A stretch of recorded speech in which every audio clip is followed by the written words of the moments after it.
I just want to share a brief word on the Parshat Vayakhel. I want to talk about mirrors. The Torah in Parat Lamed Chet Chet tells us that the base of the Kiyor Nechoshet, the copper washstand in the Mishkan, was made from the mirrors of women who had set up legions. B'marot hatzavaot asher tzava'u.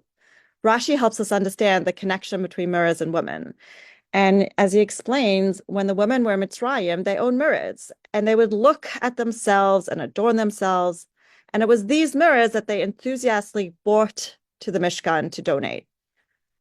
But Rashi explains, Vahayamo es Moshe bahen, Moshe rejected them. Why? Mipnei shasum li'etzahara, because Moshe felt that they were made for temptation. But HaKadosh Baruch Hu kabel. God said, Moshe, accept them, for these are more precious to me than anything, because through them the women set up many legions, i.e., children, in Egypt. Rashi goes on to explain, quoting the Midrash that may be well known, that when the Jews were enslaved, the men gave up hope. They didn't want to live with their wives. They didn't want to have their children.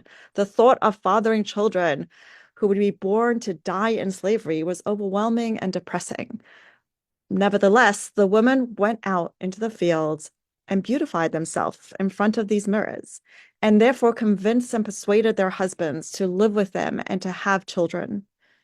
Mirrors then are the symbol of hope and redemption, worthy of becoming the foundation of the Kiyor. But then, why would Moshe refuse to take the mirrors? You see, there's another aspect of mirrors. Mirrors are a reflection of self. As Aviva Zarenberg says, she explains a symbol for revealing things that we don't want to bring to light.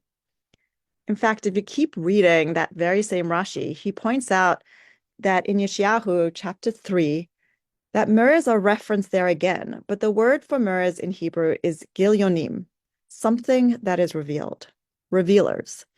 Since the expression never reoccurs again, Rashi explains gilyonim are mirrors, and they're called that because they reveal the forms of the face. Al shem shemigalot tzurat hapanim. These are the days when I prefer to not look at a mirror and see what's really there. Perhaps I'm disappointed in myself for not doing more or being better or truly seeing what's in this world. Or maybe I'm simply afraid of what my face will reveal.